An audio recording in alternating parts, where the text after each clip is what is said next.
ONtheGo Podcast. Hi, and welcome to this first episode of our podcast. This is Taka Oshima from the On Foundation, and today we will have a peek into a coffee break conversation between Dr. Brian Cole from Rush University Chicago and Dr. Rachel Frank from the University of Colorado. Today they will talk about osteochondral allograft transplantation and the vision for 2040. Let's tune in and listen. Well, good morning, Brian. How are you today? Rachel, I'm doing great. This is going to be fun. Absolutely. Now it's pretty early. Are you having some coffee? Tell us about it. Oh, I am having coffee, as you can see here. And just so nobody gets confused, it's Brian's coffee, right? I don't want anyone else to take my coffee. Now, how do you take your coffee? Black with a little cream, little sugar? How do you like it? So I'll tell you exactly how I like it. I like it with skim milk or a latte, but it's got to be with skim milk, and one Splenda. No matter how big the coffee is, it just gets one Splenda. That's because you're sweet enough. You don't need any extra. It's got plenty of sugar. And where's your favorite place to drink coffee? Oh, well, I guess the most common place is in my car. I wish it was at my home, sitting and reading the paper and chilling, but it's most commonly in the car going from point A to point B. Well, sometimes you got to get that coffee in when you got to get that coffee in. That's just how it goes. That is true. I suspect it's the same thing for you. Or my guess is maybe you're closer to work, or are you driving from Boulder to Denver? No, I'm driving, and I am a coffee, what's the best word? Addict. And so I'm having a lot of coffee all the time. This is number 2 today. Double espresso is the typical. Iced Americano when it gets hot out, though. And are you doing it again in the afternoon? Oh, yeah. Yeah, the 3 o'clock coffee. We call it the 3 o'clock scaries. And if we don't have the espresso at that time, we have a little bit of a situation, especially in clinic. Yeah. So we definitely need to have it. I'm just 1 a day and I'm good. Well, that's natural energy. That's right. I got enough natural octane to keep me the entire day. And you have a new puppy, so that's going to keep you going. I do. Well, it's not that new now. He started in COVID, and he may join us a little bit because he'll want something too. Yes. So yeah, we have a border collie who's not the best dog for a really busy family, but he's a great dog. Yeah. Just adds to the mix. It's perfect. Yeah, exactly. Well, why don't we get right into it and talk about osteochondral allografts, a topic that's near and dear to both you and me, and tell us, in 2040, so picture almost 20 years from now, and you're probably one of the best people, if not the best person really in the world to talk about this because you have practiced with osteochondral allografts throughout the last 20 plus years of your career. Yeah. And so I think you have a good understanding of where we started and where we are. So tell us, in 2040, where will we be with osteochondral allografts? The great thing about osteochondral allografts is, as you say, so I've been doing it since the beginning of my career. We had graft availability. Probably the first one was done in the 1980s. Maybe it was Alan Gross. It could be Conway and Myers from San Diego. But those were programs that had them available within 24 hours of asystole. Now, as you know, what we do is we have these, I guess, prolonged cold preservation where we have a shelf life. And that's what's always been available to me and to us. So the good news is it's an operation that works. And I think as we study things, I'm not so certain that we will have truly revolutionary improvements. I mean, I think what you and I have learned is that proper indications are probably the most likely way for us to get a good outcome. And we have proper indications where that's not going to probably change unless I guess we could stretch who we can do it for. We're still looking at probably no less than 75% success rates. So if the patient base stays the same, the question that you and I could probably ask ourselves is how do we get from 75 to 90 or 95%? And I would say that the things that we will be focusing on are, again, refining who does best, which I think we're doing a very good job of now, and addressing comorbidities, such as the typical ones, malalignment, meniscal deficiency. And then identifying patient factors. But then there's the biologic issues, which, we're just at the tip of the iceberg, looking at ways, for example, to enhance integration. As you're probably aware, there's, several centers are looking at ways to do this now. And we've done some simple things just with bone marrow aspirate and concentrating it and soaking the graft. And our early data shows by a CT scan that we're actually looking better at 6 months and or a year in terms of integration. Now, does it translate into improved patient outcomes? Honestly, we haven't shown that yet. But does it radiographically show some improvements? We believe it does. I think we're focusing a lot now on graft sizing. getting more specific in terms of bony architecture, even three-dimensional considerations and so forth. But we're always going to have this supply issue. So I guess the one question I would say is, I bet, and if you look at some early technology right now that's looking at bioreactors and so forth with stem cells to actually populate a bony construct, we may be transitioning from a true osteochondral allograft into one that's manufactured, and that's one that I think that would overcome the supply limitations that we see in the tissue making industry. So I would bet if in 2040, the most revolutionary, not evolutionary, but revolutionary change will be, manufactured equivalents of osteochondral allografts. Do you think along those lines, do you think the technology at that point, because we've tried and probably even before your time potentially, but synthetic ACLs, for example, synthetic ligaments, manufactured ligaments, there have been manufactured menisci, et cetera, and really the most reliable and predictable outcomes with all of these soft tissues. And granted, these are different tissues, ligament versus meniscus versus osteochondral constructs. But the most predictable procedure and reproducible procedure with respect to outcomes has really been tissue. It's been either fresh or fresh frozen tissue. Do you think there's going to be something different with all of these types of tissues in 2040 or into the future, or more with a fresh bony cartilage construct? Do you think that's going to be more predictable and able to be manufactured, for example, in an off-the-shelf or 3D printed construct? Yeah, I think it's a great question. It speaks to how well we do now with the solutions we have. And it's always interesting how maybe industry identifies some other alternative, and then it's like building a house. You don't want to have an architect work separate from the builder, and the architect comes back and says, hey, what do you think of this design? And it's 2 times the budget, and it's not anything that anyone ever envisioned, right? So this is where industry actually has to work in parallel with clinicians, because you and I think, understand where the white spaces are. You and I understand where we are having problems. So the first question we have to ask is, what are our clinical problems, before we start looking for alternatives that may seem to address some very innocuous aspects of what we currently do. The soft tissue problem is a big one. We've been looking for xenografts, and we've been looking for alternatives to allografts. I think the clinical problem there is, in Europe, for example, outside the United States, they don't have an allograft industry like we do here. So they need alternatives, or they change the regulatory process. But I believe on the soft tissue side, we are having a difficult time doing better than what we already do in the allograft space. I think the one consideration we have with osteochondral grafts, or I'd say maybe the two, are we speak about disease transmission, which, in 23 years, I think we've had one just classic infection. And to my knowledge, even though we've had a few scares, we've never seen a case of disease transmission. So modern day tissue banking has virtually eliminated that problem. It's not zero, but it's pretty darn close. And so you got that problem. Are we trying to overcome that? I don't know. I'd say no. And then we're really getting back to availability. And what's interesting in the osteochondral space, you could argue that metal and plastic is no different than an osteochondral graft in some respects, right? You're putting in a load sharing system that protects the surrounding surface, so that when it sees the load, it's presumably somewhat inert, somewhat aneural, just like cartilage, but even the bone.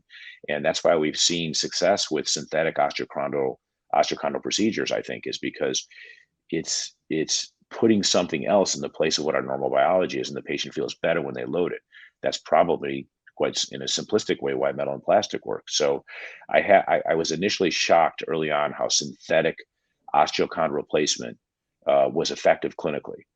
And I think I've come to understand that it's the osteochondral unit. If it's why we hurt and not just the surface, that we might be able to substitute lots and lots of things in lieu of a fresh osteochondral allograft. Just things to think about. So it might be a different paradigm, for example, than looking for synthetics in the soft tissue space.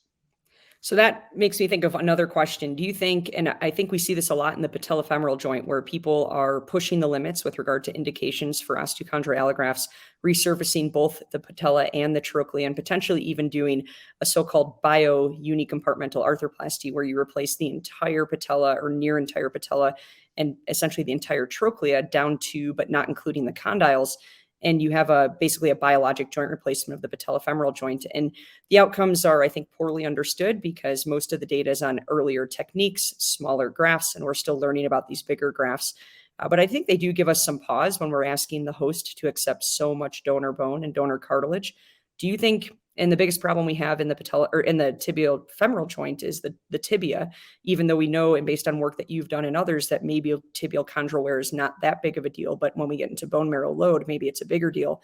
Do you foresee a biologic joint replacement solution in the future? That a lot of oblong grafts are starting to be placed, snowman grafts, et cetera. But do you foresee a biologic joint replacement option as opposed to metal and plastic? I think that we have to look at why we're not successful today. And I think the biggest reason is that these are just two different populations. I think, we used to talk about age as being a relative variable. And I would argue that it's more about the physiology that evolves over time. And even in my older patients who have localized cartilage defects, if we're fortunate enough to find them, we did, and I think you might have been the senior author when we looked at under 40 and over 40. So I'm not sure that's the right cutoff. I think the right cutoff is maybe under and over 50. So I think that the rare patient that I've seen with local disease who's in that 50-year-old age range, which is the same one that could develop osteoarthritis, in more close proximity to that age point, I think that they're just two different classes of patients. And I think it's less about our ability to even have the graft survive or improve the quality of the graft than it is our understanding of a patient who has physiologic osteoarthritis, which is really what bipolar disease is. And, in the past, we used to quote, well, it's 50-50 if they get any legitimate improvement with the bipolar graft. And you alluded to surgical technique. I think we have gotten better.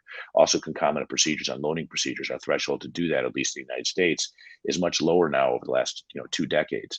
So I think there's probably instance where we can replace bipolar aspects of a joint, meaning both sides of the joint. But I think there's a lot of nuances to that, and that I'm not sure that the patient will have an environment physiologically, just the way they hurt and why they hurt, that will be responsive to what we're doing. Even if we can make it look great, make it survive, make it look good on MRI, I just don't know if the ultimate outcome is going to be predictable clinical improvement. The flip side is, if it's less invasive and predictable, and it doesn't burn a bridge downstream, we might be willing to accept less than ideal outcomes. It's sort of inversely related to the resource intensity. We give a cortisone shot and don't think twice about it, and if it doesn't work, we just don't do it again. But there were no real consequences.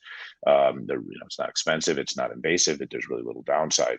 So you would argue that if we can come up with solutions that are maybe less resource intense, less surgically destructive or with morbidities, and maybe we'd be willing to push the envelope a bit further. So there's a lot of things to think about, but I think the important one is that these are bipolar disease, especially in an older patient, is probably a different patient physiologically and less likely to be responsive to the things that we can do in a younger patient.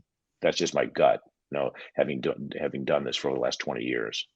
Yeah, I think this is one of those areas where, as technology and industry continues to adapt to the problems that we have and the gaps in techniques and technologies that we have to be careful that as things are developed, just because we can doesn't mean that we should. And I think we have to be very careful, even in the next 20 years with patient selection, because there's going to be a lot of things we can do, but the big question is, should we do it? And I think your mention of burning bridges is key. If you're not going to burn bridges, it's not a huge cost to the system or to the patient, et cetera, then maybe it is worth trying. But if we are going to have potential complications down the road or make subsequent procedures, for example, I think about a bio joint replacement, cutting off some bone that you need, just to get to fresh bone. And then ultimately that fails. And what is our arthroplasty colleague going to do? What do they have to work with? What kind of shell of bone? Is then their primary knee replacement going to be more like a revision in a patient who might be 40 years old? So I think we do have to be careful with a lot of the things that we do, but it's exciting to think about what we might be able to do, especially for these younger patients. Agree. Do you think there will be coffee break? Coffee break. Perfect. Cheers. Do you think there will be a time when we can tell a patient, here's your osteochondral allograft, you're not going to need another surgery? And I say this because, again, it's a difficult question, but that's what a lot of the patients want. They want to hear that from their surgeon, that this is going to give you 40 plus years. And now I think we're quoting, probably used to quote 10 plus years. Now I'm quoting, depending on the patient and what other procedures I'm doing, 10 to 20 years or 15 to 20 years. And again, it depends on if you're doing realignment, meniscus transplant, et cetera. But say just for an osteochondral allograft, do you think you can tell them or at least in 2040, we'll be able to tell them this is going to last you a lifetime? I would say no. If you say if the it is a successful outcome with a satisfied patient, I would say not likely. And the reason is that I think that it's, oftentimes, even when we go back years later, it's the degeneration around the area that's worse than the plug that we put in. So I think they ultimately fail more likely due to just surrounding progression of disease. At least that's been my experience. And this isn't the OCD patient. OCD is a patient that you might be able to tell them that as long as the joint doesn't have that diathesis to go on to develop osteoarthritis, if they truly had localized pathology, it's a different patient, But if you and I have a localized disease, degenerative post-meniscectomy patient, I think that in many of those, unfortunately, and especially if they had a previous ACL injury that led to their meniscectomy in the first place, that then led to their cartilage loss and their bone problem. So that patient, when you chain it all together, I think the reason they're not going to last forever is simply just the diathesis that we can't modify disease yet. So until we can modify disease, we're basically just we have a pin in time that we're treating them, that usually they fail, not because of the limitations of what we're doing today. It's because the downstream demise of the joint, given all the trauma and the cascade that trauma induced, that you're not going to see for 20, 25 years later. That's what I think. So I think in some instances we're going to do 20, 25 years already, depending on the disease we're treating. But I think we're just not in a situation until you and I can modify disease biologically, the physiology, probably at the time of the injury, assuming we could ever identify how to do that successfully, even though we're looking at it. I don't know if we're actually going to have improved long-term outcomes in that specific population. Yeah, I mean, I think you fix the pothole. The pothole might, that whatever you're putting in that pothole might be fixed forever, but the surrounding road at some point needs to be repaved or redone or restructured. And that pothole may be totally intact at the time that the road needs to be redone. That's kind of how I tell patients, that we can't modify disease yet. That's just where we're at. Let me ask you one final question on this topic. Outcomes. You and I have talked about this before. When we think about outcomes and how to measure a cartilage patient's satisfaction with their procedure versus, say, for an example, an ACL patient's satisfaction, two different beasts, right? Two different things. And we counsel our patients with ACL. We say we expect you to be able to do A, B, and C. With cartilage, we expect you to be able to do X, Y, and Z. But often the patients don't have different expectations. They think, I'm getting knee surgery, I want to go back to doing everything I want to do. How have you thought about how you measure outcomes for an osteochondral allograft patient? What is a successful outcome to them versus what is a successful outcome to you? Well, first, the successful outcome to me is when they say it's successful. And, when you think about it, we serve at the behest of our patients. So they come in and I know one of the first questions I always ask is, to you, what would be a successful outcome? What would you most like if you decide to do surgery? And I usually start with if you decide to do treatment, because not all treatment is surgical. But let's just say if you decide to do surgery, if we embark on this mission, this journey, what would you like to see happen?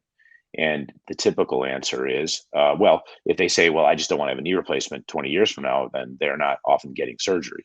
But if their answer is, look, I have pain and I've decreased my activities, and I really would like to be as active as I was before, vis-a-vis a reduction in pain, that's the successful outcome, though. And that's really the crux of it. We spend a lot of time on our patient-reported outcomes, our PROs, and we have these wonderful systems like Patient IQ and other things that we're using, which we definitely need. But it might be a much simpler analysis. Are you satisfied, and were your objectives achieved? And the typical objective is, do I have less or no pain and more normal or just more function associated with that? So if you can expand the world of activities with less pain, that to me is what most patients want. But to your point, the nuance is they have to understand that it may not be zero and it may not be perfect. In fact, it will less often will not be that way, but it should be serviceable and achieve, to some extent, a marginal improvement. And then the other final, consideration is, look, if they are doing great with everything, but they just can't seem to run, and we've had this conversation before, they can't run, they can't get their marathon times down to an 18-year-old when they're in the 30-year-old age because they get too much pain. Those are aspirational goals that we have a tough time, because the demands their demands, their physical demands, will exceed often the ability for what we're going to do to them to provide the marginal improvement they're looking for. So said another way, the worse they are coming in, the more likely they are to appreciate improvements, but they're not going to be perfect. If they're not so bad coming in, sometimes it's very difficult to get them the goals that they really wish to obtain after they've healed. I think this is one of the hardest outcomes or hardest things that we still don't quite know how to capture with cartilage patients. And I'm a little bit biased because after one of my procedures, I wanted to get back to exactly where I was before and realized couldn't and wasn't happy or wasn't as happy as I wanted to be. And then had X, Y, and Z procedure. And while I still can't do those things, I can do so many things. And my expectations completely changed, but no current in a positive way, right? So I'm happy with my outcome, but no current rating scale or patient reported outcome can quantify that. And that, I think, is one of the most difficult parts about cartilage restoration as we think about providing value to our patients and value to insurance companies and to payers. That's something I think we're going to have to work on as we get more technical and more sophisticated with these procedures. We're going to have to show the value, and cartilage patients don't necessarily follow the normal patient reported outcome scale of what they think is good. Yeah, I agree. I think we could probably dumb this down a lot and bucket, in fact, this would be fodder for a good research study. It's really simple. Like what we could have one question, what would you like to achieve? If you embark on this journey, what would you like to achieve? And then at 6 months, 1 year, 2 years, we simply ask the extent to which that they achieve that goal.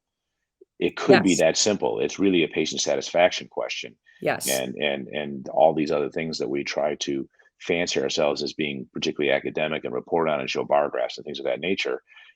I think it's great. I think it's important, but it's not really important to the patient. You look at the Tegner activity score. I personally don't do well on that, but I think my outcome is a 10, right?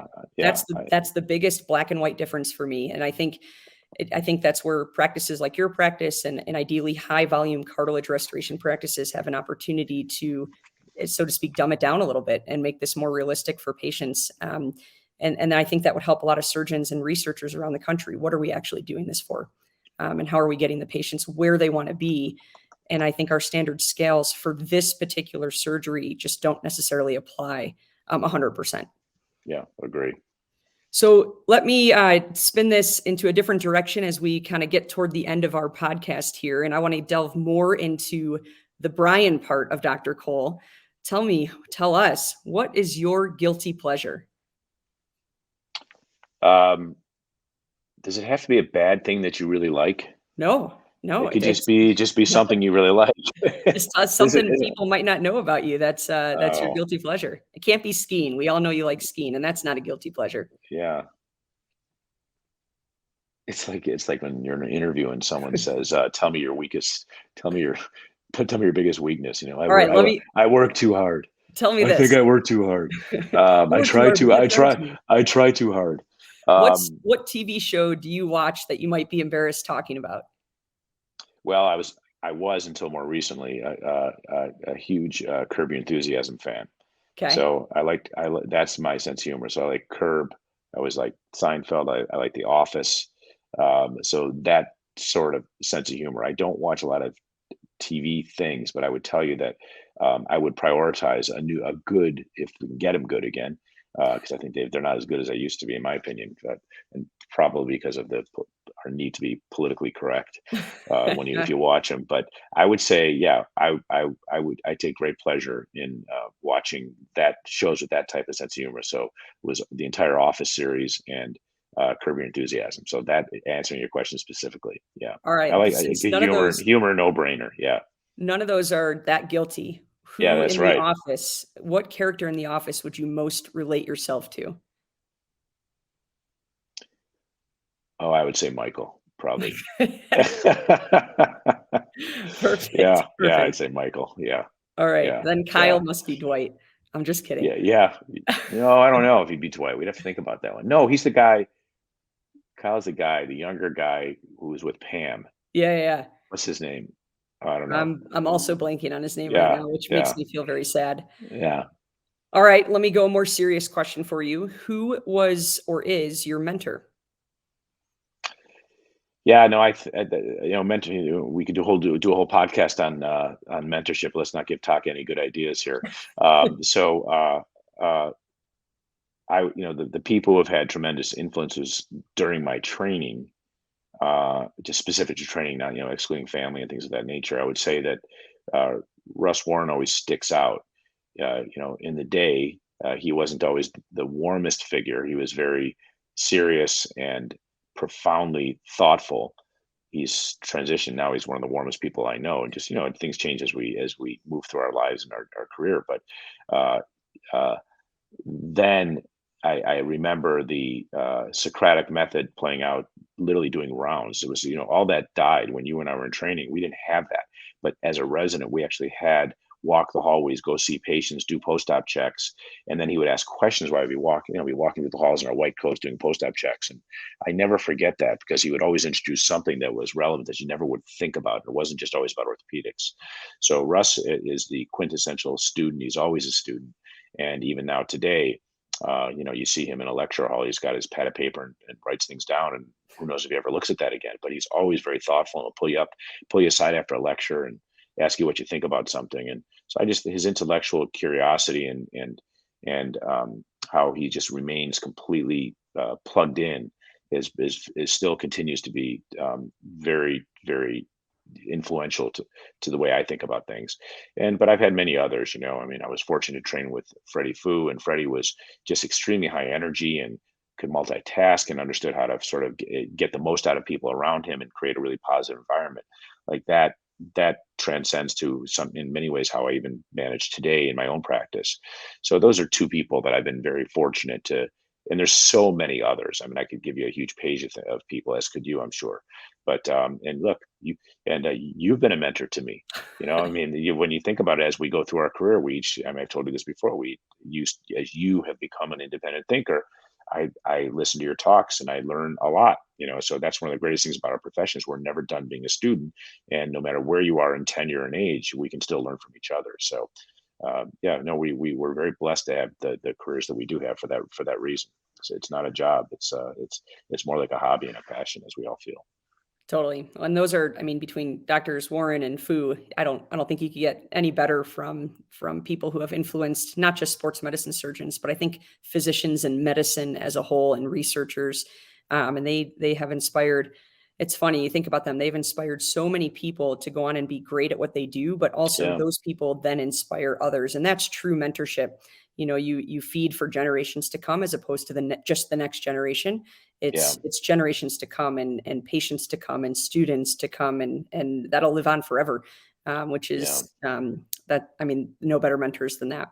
Yeah, I had the opportunity to speak with Freddie just literally the week before he passed, and Freddie was in no pain, and he was, perfect mindset, and just an awful situation. He knew, what was going to happen, but it was an amazing conversation. And I asked him, I said, look, what are you, most proud of, and he says, look, he's like, I'm most proud of you. I'm most proud of the people that I've trained with. I'm most proud of the sort of the legacy that I've created. So when you look at the dash between point A and point B, I think Freddie, in his mind, really did feel that way, and it was pretty amazing, again, inspirational, and fortuitous that we had the opportunity to speak. And so it was important to him, and he conveyed that through the course of his career, and it definitely worked. So he's somewhere resting peacefully and doesn't have to be concerned that he didn't achieve that impact on people. Yeah, better than any. Of course, millions of scientific contributions, but that right there is I think the number one lasting thing. And who could ask for anything better? Let me ask, if you hadn't become, due to all these influences and mentors and your own interest, if you hadn't become a clinician, surgeon, researcher, and you could be anything else, and this is completely outside of medicine, so you can't pick another field, you can't pick being a teacher, whatever, what would you do? I would be a musician. Hands down. What instrument? Yeah. I would play guitar, and I would like to sing, and I would do that all day, and maybe write songs. I would do that. I can't do it worth a damn now, but if I had to pick a career that I would find to be great, I've met, hundreds of professional athletes, but I've also met maybe dozens of professional singers. and songwriters and artists. Maybe it's just being an artist, and I'm always most interested in them, quite frankly, just how they think and how they create, and how they hold it together in front of a big venue, and the impact they have on people, that music has on people. So yeah, I would say for sure, hands down, a frustrated aspirational musician, which will never come to pass, but it's fun to think about. On the next podcast, we will ask for a sample of your performance as the intro and conclusion. So please be prepared. Yeah. And that's exciting. We'll see if this second career could hold up. Let's not give the On Foundation any more great ideas, okay? That is a phenomenal idea, if I do say so myself. And as we close, speaking of the next podcast, if you could pick any place in the world to have the next one in person, where would you pick? So if I was looking for warm, I would go to Saint-Tropez. And if I was looking for skiing, well, it depends. I would just pick, if I was looking for skiing, I'd do something simple and just do a resort, some kind of resort in one of our favorite ski places. And, where there has to be Utah. green and blue runs available for those of us who may not. Yeah. But I was going to say, well, because you're going to be there, I was going to say Japan. But because you're going to be, I'm not sure you'll be. We have to keep moving this along. I mean, you can't get less than like 6 feet of snow on a given day in Japan. But what are you trying to say there? I'm just saying, you just keep skiing. You're doing a great job. You've evolved. You did much like our science and osteochondral allografts. I've seen you evolve skiing from the time you were doing pizzas, and now you're doing this. So it's great. It's pretty great. No, it's pretty great. You've come a long way. Always evolving. Well, with that, we look forward to seeing all of the viewers and Brian and the whole team in some sort of ski resort at the next podcast. Good. Thank you all very much. Thank you, Brian. Thank you. That was a wonderful experience. Thank you, Rachel and Brian. This was On the Go with Dr. Brian Cole and Dr. Rachel Frank. We greatly appreciate for sharing their conversation on the vision for 2040 on osteochondral allografts with us. Subscribe to our network at my.on-foundation.org to stay tuned for other inspiring podcasts all around orthoregeneration. Thank you for listening and have a great day.